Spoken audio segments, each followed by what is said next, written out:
தமிழக மக்கள் உரிமை மீட்பு பயணத்தில் கடலூர் மாவட்டம் வீராணம் ஏரியை பாமக தலைவர் அன்புமணி ராமதாஸ் பொதுமக்களிடையே கலந்துரையாடினார். மேலும் விவரங்களை எமது செய்தியாளர் கண்ணதாசன் வழங்க கேட்கலாம். வணக்கம் கண்ணதாசன், இந்த உரையாடல் தொடர்பான முழு விவரங்கள் என்ன பதிவு பண்ணுங்க. வணக்கம். தமிழக மக்கள் உரிமை மீட்பு பயணத்தை பாட்டாளி மக்கள் கட்சி தலைவர் அன்புமணி ராமதாஸ் தமிழகம் முழுவதும் பல்வேறு மாவட்டங்களில் தொடர்ந்து நடத்தி வராங்க. இந்த நிலையில சிதம்பரத்துல இன்று மாலை தமிழக மக்கள் உரிமை மீட்பு பயணம் என்பது நடைபெற உள்ளது.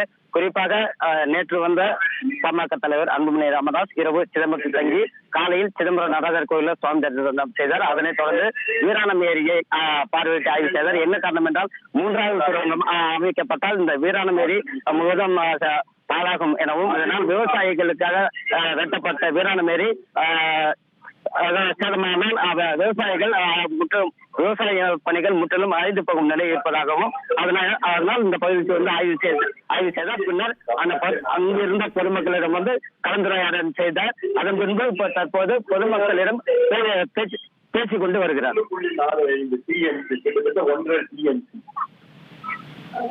இந்த ஏரியை பற்றிய காலத்தில் அப்பொழுது